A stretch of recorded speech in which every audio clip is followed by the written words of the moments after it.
A'udzubillahi minasyaitonirrajim. Bismillahirrahmanirrahim. Assalamualaikum warahmatullahi wabarakatuh. Alhamdulillahirabbil alamin.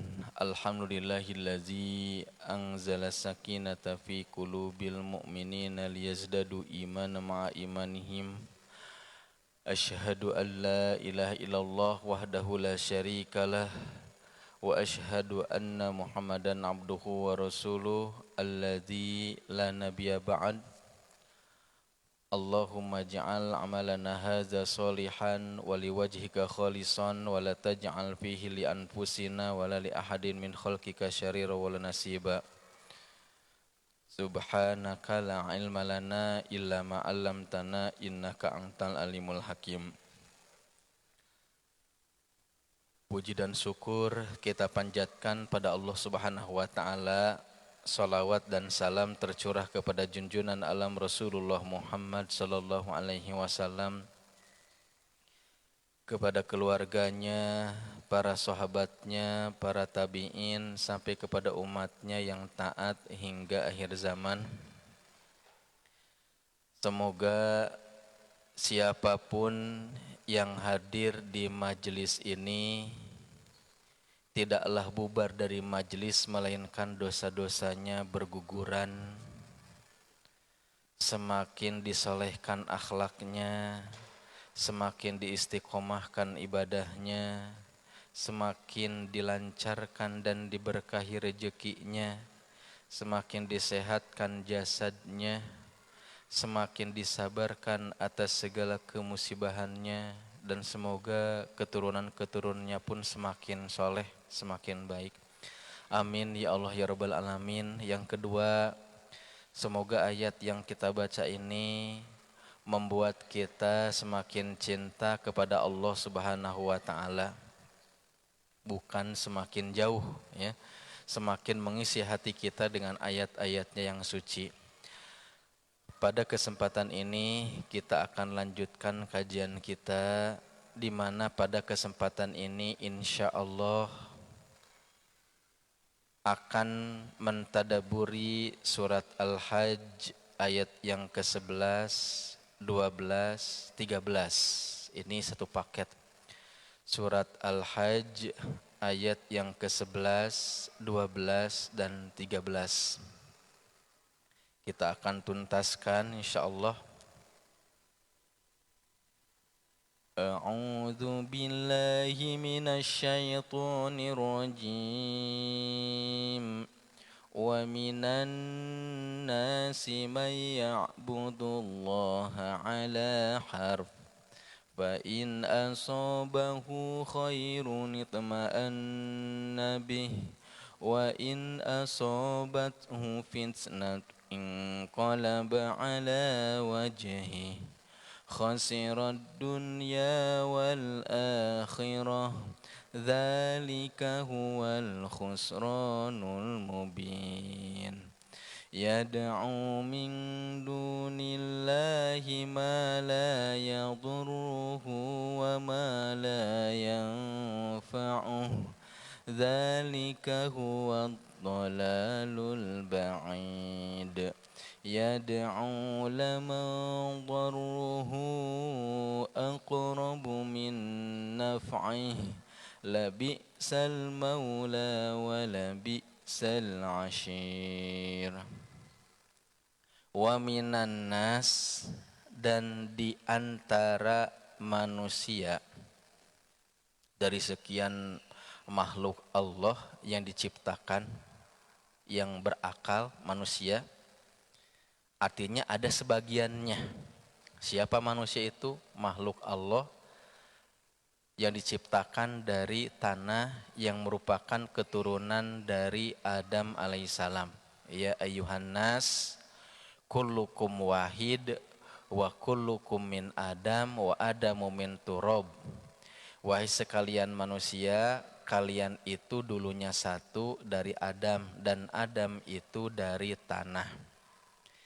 Dalam surat Al-Hujurat Ya ayuhan nas inna khalaqnakum min dzakari wa untha wa ja'alnakum syu'uban wa qabaila lita'arafu inna akramakum indallahi atqakum.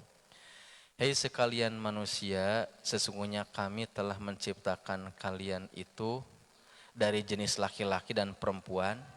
Kami jadikan kalian berbangsa-bangsa dan bersuku-suku. Tujuannya agar saling mengenal. Dan yang paling mulia di sisi Allah bukan dari kelaminnya, bukan dari bangsanya, bukan dari sukunya, tetapi dari ketakwaannya.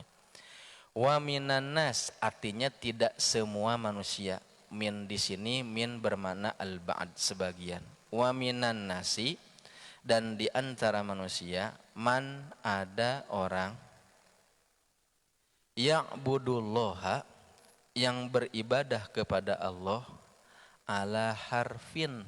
Ala harfin itu di tepi harf. Ada orang yang beribadah kepada Allah di tepi.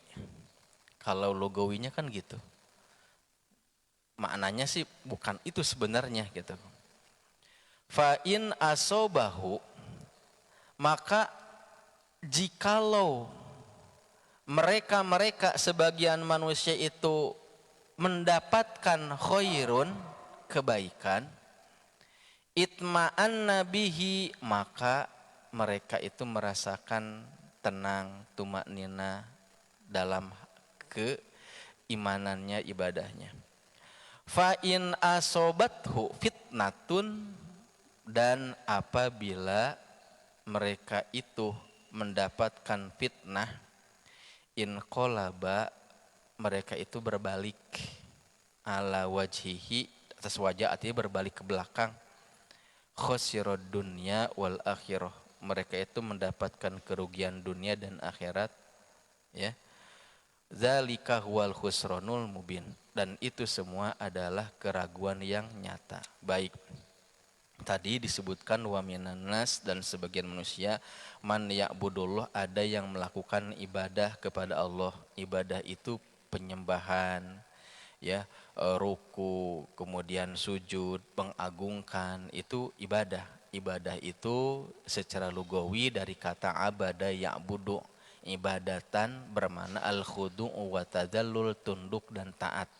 Orang yang tunduk dan taat itu adalah orang yang beribadah pada Allah Subhanahu wa taala. Dan secara umum makna ibadah itu adalah ismun jami likulli ma yuhibbullahu wa yardahu minal aqwali wal af'al zahiratan wa batinah, segala sesuatu yang mana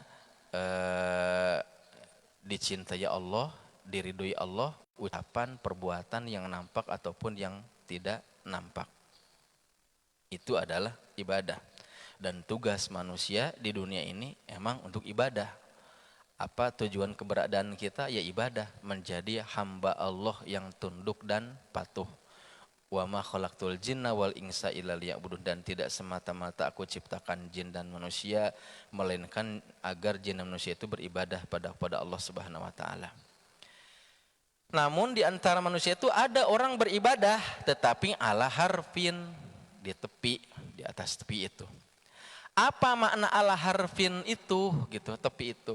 Di sini disebutkan qala Mujahid wa Qatadah wa ghairuhuma, berkata Imam Mujahid dan Qatadah dan selainnya, ala harfin itu, yang dimaksud ala harfin di tepi itu adalah ala syakin, ala roibin, berada dalam keraguan ibadah, tetapi ibadahnya itu ragu, syakin, ibadah tapi enggak ada keyakinan, ragu-ragu.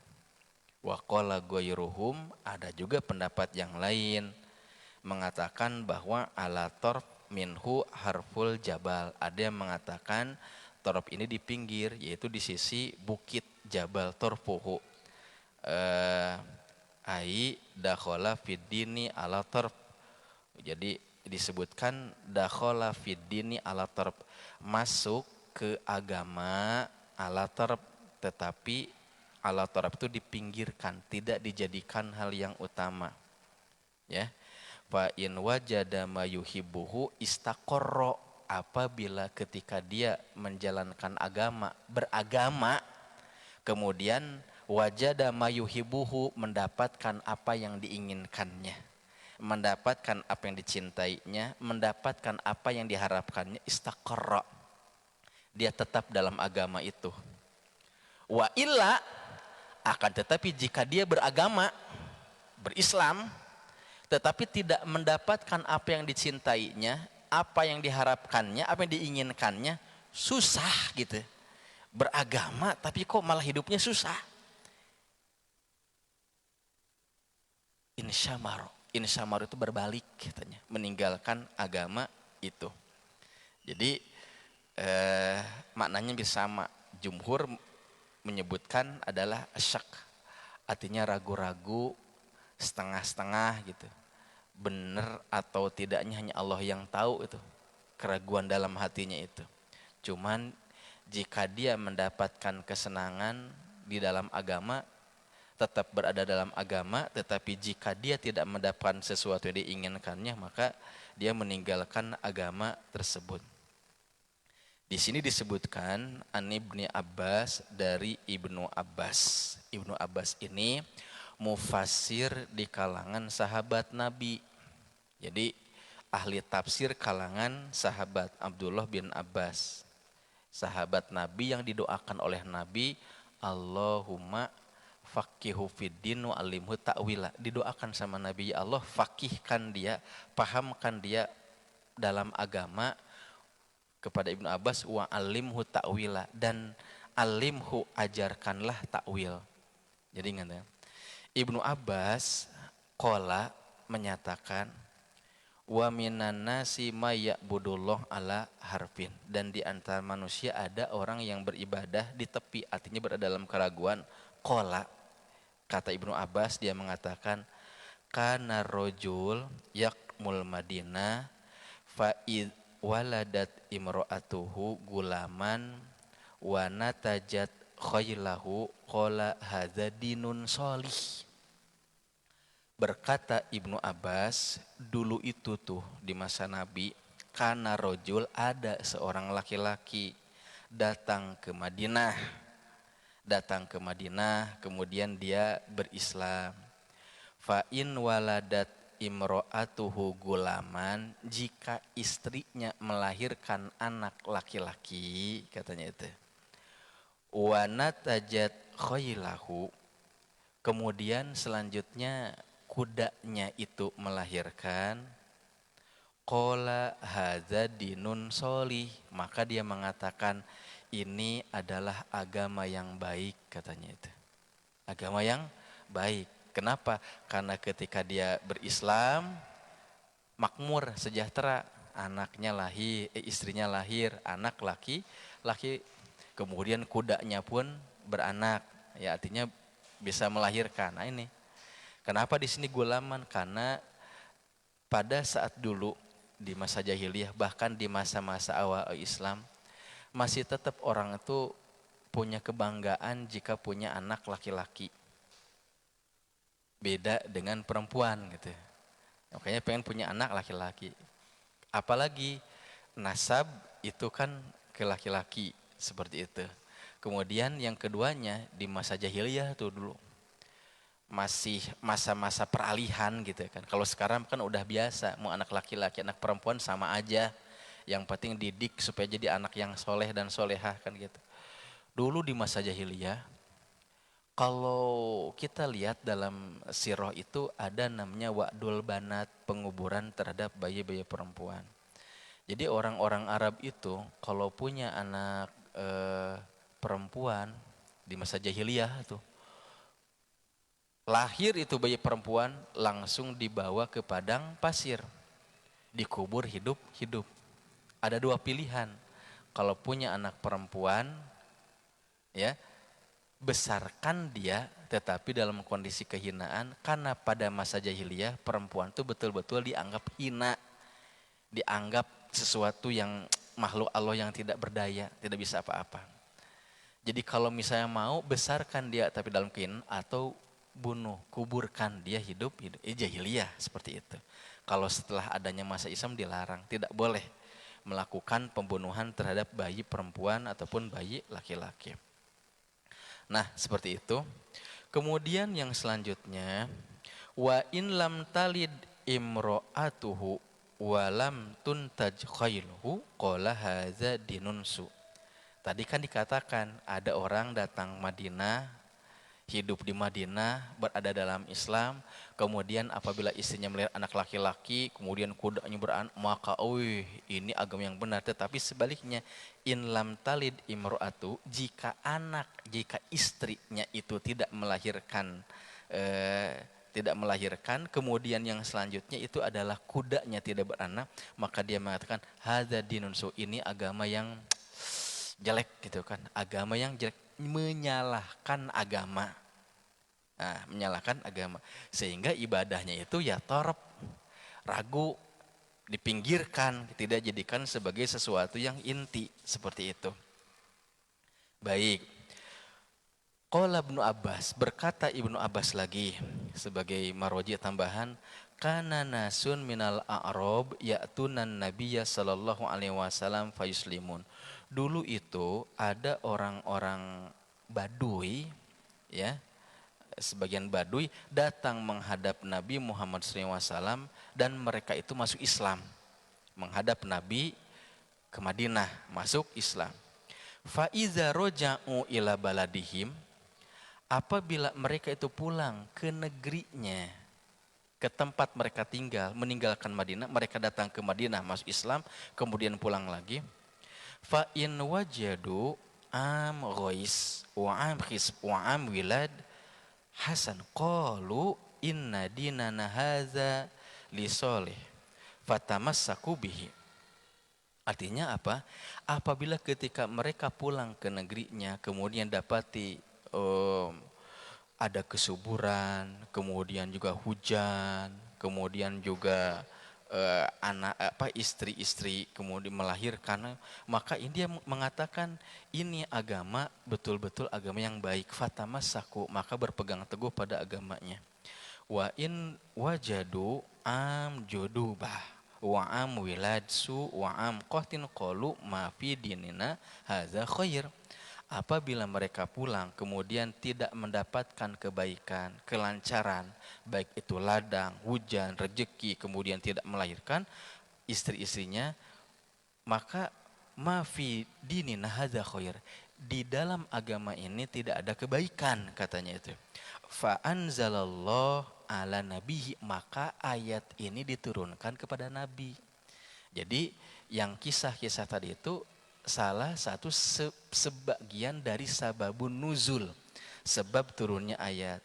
Wa minan nas, dan di antara manusia, may ya'budullah ala harfin, ada orang yang beribadah di tepi, ragu, enggak serius, setengah-setengah, enggak full. Fa in asobahu khairun itma'an nabihi, jika mereka itu mendapatkan kebaikan setelah dia berislam, beribadah pada Allah, ibadah pada Allah kemudian hidupnya senang, makmur, lancar rezekinya gitu kan. Itma'an nabihi, maka mereka tuh tenang berada dalam agama tersebut. Alhamdulillah gitu kan. Wa in asobatu fitnah, tetapi sebaliknya jika mereka beribadah pada Allah tetapi susah hidupnya, ya, enggak dapat rezeki, susah mendapatkan kesenangan, inqalaba alaih, berpaling gitu. Jadi lihat nih untung atau tidak, jadi nyalahkan kepada agama.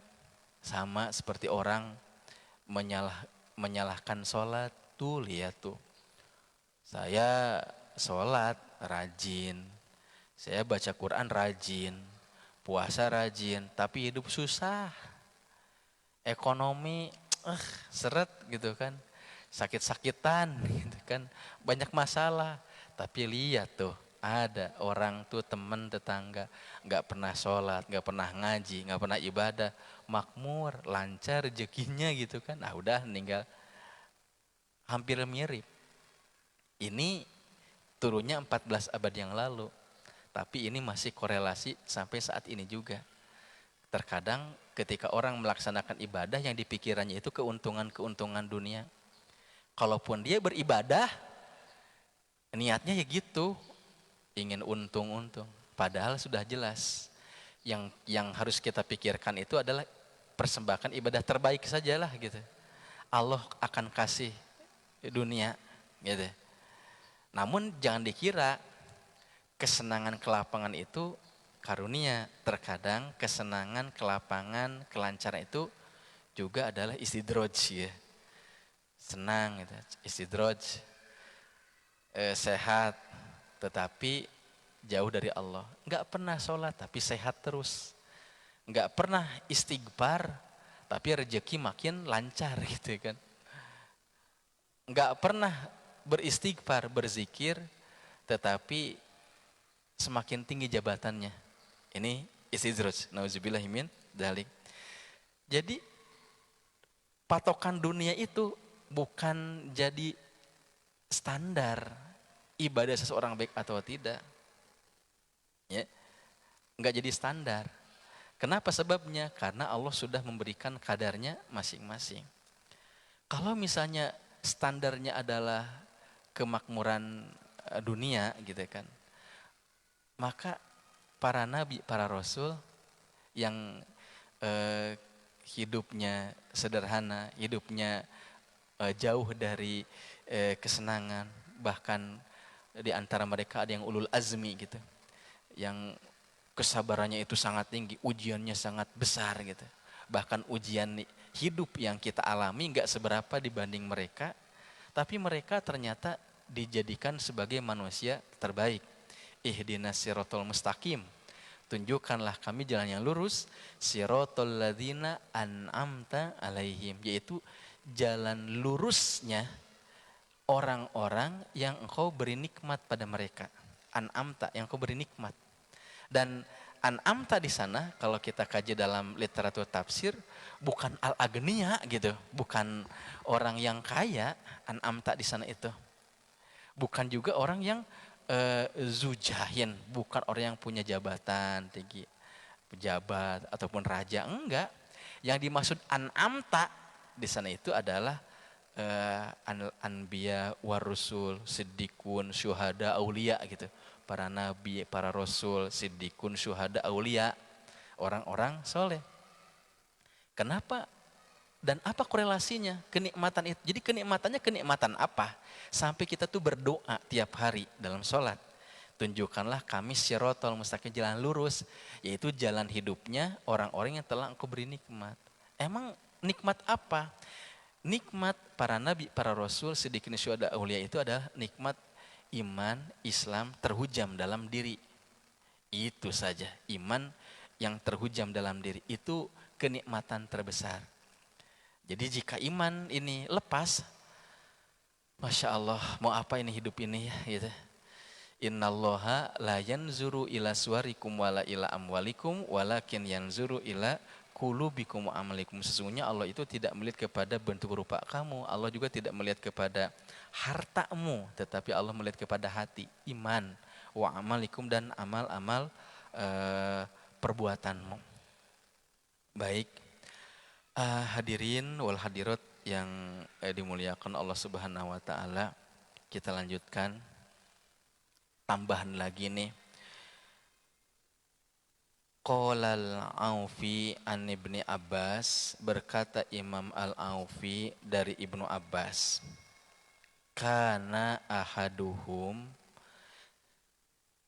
salah satu dari mereka, yaitu yang minan nas itu, ya, idza qodimal Madinah, jika datang ke Madinah, ya, wahya ardu bi'atin, fa in sohabiha jismu wa natajat farsahu mahron hasanan wa waladat imro'atu gulaman rodiya bihi watma'anna ilaihi.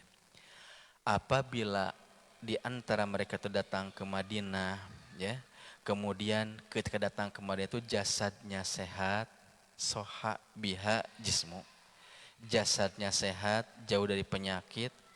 Kemudian selanjutnya tunggangannya, kudanya pun baik, melahirkan. Kemudian selanjutnya anak, istrinya melahirkan anak laki-laki, rodia, maka mereka tuh ridho, bihi watma'anna ilaihi, kemudian merasa tenang. Waqala, kemudian orang tersebut, siapa orang itu? Itu yang menanas, yang di antara manusia itu berkata, ma asabtu munzu kuntu ala dini hadza illa khairon, katanya itu. Ma asabtu, apa katanya? Ma asabtu munzu kuntu ala dini hadza illa khairon. Jadi semenjak aku berada di dalam agama aku ini, semua yang aku dapati itu adalah kebaikan. Gitu kan? Kebaikan. Pokoknya semenjak saya beragama, baik gitu kan. Sukses, lancar. Wa in asobathu fitnah. Akan tetapi sebaliknya, apabila mereka datang ke Madinah, kemudian selanjutnya ditimpa fitnah, ai fitnah di sini ai albala, ujian, cobaan, ya. Ai in asobahu waj'al Madinah wa waladat imra'atu jariyah wa ta'akharat anhu shadaqah atahu syaitan. Apabila datang Madinah, kemudian selanjutnya jasadnya sakit, kemudian istrinya melahirkan perempuan, ta'akharat an shadaqah, kemudian zakat, mereka mendapatkan zakatnya itu dapat tetapi tidak tepat waktu, ya lambat. Atahu syaiton faqala, maka setan berkata kepadanya, membisik, yuwaswis kepada dia, wallah ma asabtu munzu kuntu ala anta ala dinika hadza illa syirrun. Ma asabta munzu kunta ala dinika hadza illa syirrun. Artinya, demi Allah, tidaklah engkau, ya, semenjak engkau ini berada dalam agama engkau ini, illa syaran, melainkan semuanya kejelekan-kejelekan aja. Jadi ketika engkau beragama, maka engkau mendapatkan kejelekan-kejelekan terus. Wazalikal fitnah, ini yang dimaksud dengan fitnah katanya itu. Maka disebutkan qala Abdurrahman ibni Zaid ibni Aslam, berkata Abdurrahman bin Zaid bin Aslam, huwa al munafik, ternyata yang dimaksud dengan ayat 11 surat Al-Hajj ini adalah orang-orang munafik. Orang-orang munafik yang biasanya ada di Madinah, ya. Jadi in sholahat lahu dunyahu aqoma alal ibadah, jika seandainya dunianya itu lancar, baik, aqoma alal ibadah, mereka mendirikan ibadah, melaksanakan ibadah. Wa in fasadat alaihi dunyahu wa taghayyarat in qalaba fala yukim alal ibadah illa lama solaha min dunyahu. Jadi jika dunianya itu jelek, artinya kehidupan dunianya jelek, maka berpaling dan tidak melaksanakan agamanya dengan baik, tidak melaksanakan ibadahnya, kecuali apabila dunianya itu lancar, baik, ya. Wa idza asobatu fitnah aw syiddah aw ikhtibar aw dhiq taraka dinahu wa raja'a ilal kufri. Apabila mereka ditimpa fitnah, aw syiddah, kesusahan, aw ikhtibar, ujian, aw dhiq, kesempitan hidup, taroka dinahu, mereka meninggalkan agamanya, wa raja'a ilal kufri, kemudian kembali kepada kekufuran. Berarti bisa dikatakan pelin-pelan. Orang munafik kan setengah-setengah, gitu, ya. Dalam Quran tuh banyak sekali diceritakan tentang karakter-karakter orang munafik. Dalam ayat-ayat Quran gitu juga banyak. Dalam hadis-hadis Nabi Muhammad SAW juga banyak, ya. Kalau Al-Quran menyebutnya idza qamu ila sholati qamu kusala, jika mereka mendirikan sholat, mereka mendirikannya itu kusala, bermalas-malasan gitu, nggak ada gairah. Itu Quran menyebutkan itu orang-orang munafik. Kemudian dijelaskan lagi kalau dalam hadis gitu, inna athqalas salat alal munafikina salatul fajri wal isya. Salat yang paling berat dilakukan oleh orang-orang munafik itu adalah salat subuh dan salat isya. Zuhur, asar, maghrib pada semangat. Karena mereka itu, Al-Quran menyebutkan salat tetapi niatnya itu yuraun, riya saja, hanya sekedar ingin dilihat, ya, ingin dipuji-puji saja. Bahkan dalam syarah Riyadhus Shalihin dijelaskan orang-orang munafik itu biasanya kalau mau sholat itu berjalan-jalan dulu, memperlihatkan diri, ya, supaya orang-orang itu memandang dia itu adalah orang yang ahli sholat. Kenapa subuh sama isya tidak, ya, malas-malesan gitu? Enggak. Karena subuh sama isya itu gelap gulita, beda dengan zaman sekarang, ya. Kalau zuhur, asar, maghrib semangat terang benderang, banyak orang bisa melihat itu, wah gitu. Zaman dulu masjid terang benderang begini, wah sudah alhamdulillah gitu kan. Zaman dulu kan pakai api, di jalan pun tidak terlalu terang benderang, sehingga orang-orang melihat itu sedikit, sehingga mereka malas subuh sama isya. Ditambah lagi subuh itu lagi enak-enaknya tidur, isya lagi enak-enaknya istirahat, masya Allah, ya. Auzubillahi min dzalik. Kita insya Allah ridho, ya, karena jatah rezeki dunia itu sudah ada, insya Allah. Tugas kita adalah memaksimalkan ketakwaan saja, karena kita senantiasa ditanamkan keyakinan wa may yattaqillah yaj'al lahu makhraja wa yarzuqhu min haitsu la yahtasib, itu saja. Takwa pada Allah, Allah akan berikan jalan keluar dan akan diberikan rezeki dari arah dan waktu yang tidak disangka-sangka. Takwa aja insya Allah. Siapa yang pikirannya akhirat, dunia dikasih. Pikirannya dunia, maka dunia aja, akhirat itu tidak didapatkan. Bahkan sebaliknya, apabila seseorang itu lebih mendahulukan dunia dari ingat Allah Subhanahu wa taala, akan diberikan ma'isyatan dhanka, kehidupan yang sempit, kegelisahan yang tidak ada habisnya, kesedihan yang tidak bertepi, bingung yang tidak ada ujungnya. Bingung nggak tahu nih, karena yang dikejar itu bukan Allah Subhanahu wa taala, atau bahasa ini itu dalam hatinya itu bukan Allah lagi, tapi dunia gitu. Nah, inqalaba ala wajhihi. Apa inqalaba ala wajhihi itu? Berbalik ke belakang, ai irtada kafiron katanya itu. Mereka tuh murtad, kafir gitu. Nah, apa enggak dapat apa-apa? Irtada ala tada kafir. Wa qauluhu khasirad dunya wal akhirah. Mereka itu rugi di dunia dan akhirat. Ai falahuwa hasala minad dunya ala syai'in wa ammal akhirah faqad kafara billahil azim fahuwa fiha fi goyati syaqqa wal ihanah. Jadi khosirod dunia itu fala huwa hasala minad dunia, tidak dapat apapun di dunia ini, ala syai'.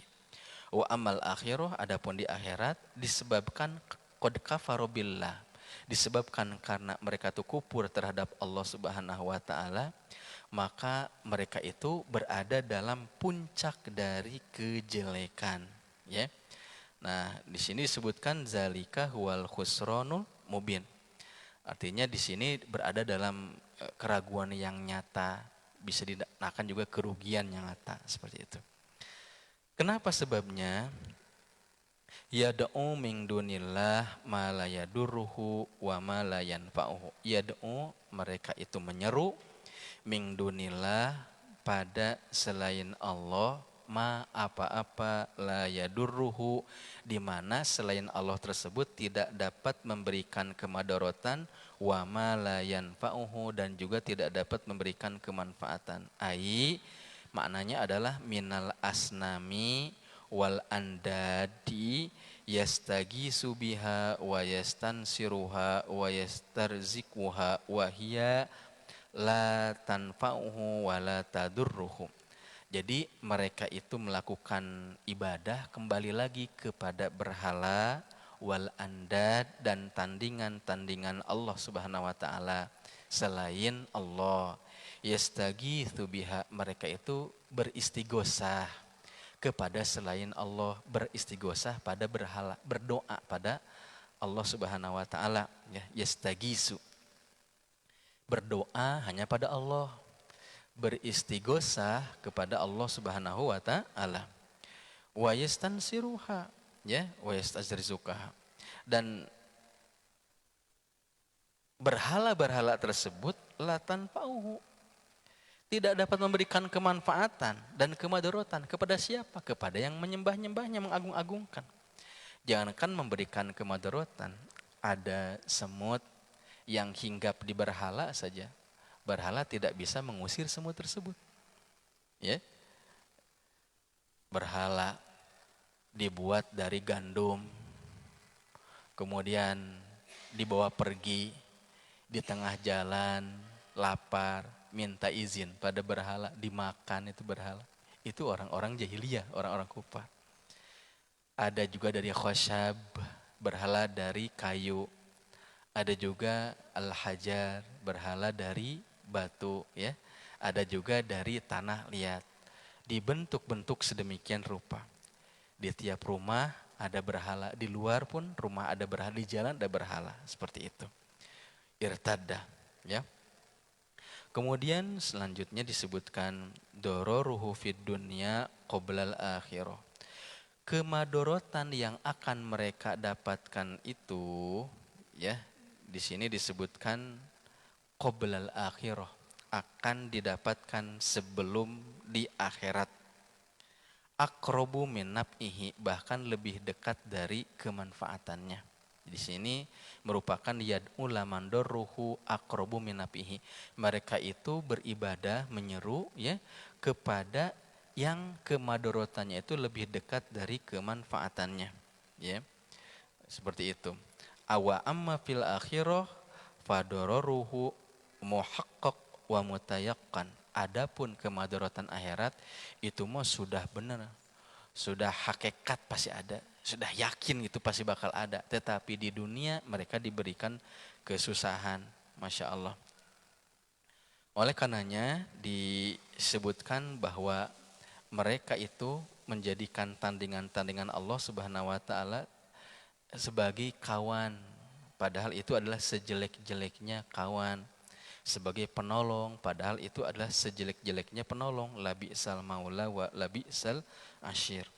Qala Mujahid, Imam Mujahid berkata, yakni al-wathan, berhala-berhala, bi'sa hadzal ladzi da'a bihi min dunillah maula, yakni waliyan wa nasiron.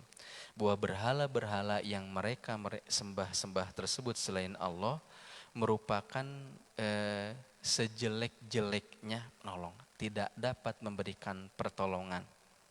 Dan yang selanjutnya adalah sejelek-jeleknya teman, ya. Artinya kalau kita perhatikan di dalam beberapa literatur bahwa mereka melakukan penyembahan terhadap berhala-berhala tersebut disebabkan karena al-jahalah, disebabkan karena kebodohan. Yang kedua adalah disebabkan takabur, kesombongannya, ya, kepada Rasulullah Shallallahu Alaihi Wasallam, disebabkan keangkuhannya, tidak mau nerima kebaikan-kebaikannya. Maka disebutkan di sini, ya, fa in asobahu khairun itma'anna bihi wa in asobatu fitnatun in qalaba ala wajihi. Imam Mujahid berkata, innal murad bihi alwasan, yang dimaksud itu adalah berhala-berhala aula wa aqrab, yaitu yang lebih dahulukan, lebih dekat itu ila siyakil kalam. Jadi kembali kepada penyembahan kepada berhala. Kalau bahasa gaulnya apa ya Bapak Ibu, ya, beragama tapi labil, beragama tetapi bimbang, berislam tetapi belum sempurna keyakinannya, ya. Apalagi dikaitkan sama kita mungkin beribadah tapi belum yakin, maka dibutuhkan pada kita itu keyakinan yang kuat akan kebenaran Islam, kemudian keyakinan yang kuat dalam konsep ya'budullah, beribadah kepada Allah Subhanahu wa taala. Karena dengan keyakinan berislam, keyakinan dalam ibadah ini akan menyebabkan kita kuat, tidak akan terombang-ambing. Bahkan dalam kondisi apapun, seandainya kita mendapatkan ujian ataupun cobaan, tetap berada di dalam keistiqomahan, dalam kebaikan, tidak menyalahkan agama, bahkan tidak bersuudzon kepada Allah. Ya Allah, saya itu sudah sholat, saya itu sudah berislam, tapi kok kenapa kehidupan seperti ini? Enggak seperti itu. Tapi senantiasa istiqomah. Hanya saja ujian, cobaan itu merupakan sudah sunatullah. Ujian itu bisa berupa khairon, kebaikan, kesenangan kelapangan. Ujian dan cobaan juga bisa berupa kesusahan, penyakit. Wallahu alam bisawab. Mungkin ini yang bisa disampaikan ya. Subhanakallah wa bihamdik asyhadu alla ilaha illa anta astaghfiruka wa atubu ilaik. Assalamualaikum warahmatullahi wabarakatuh.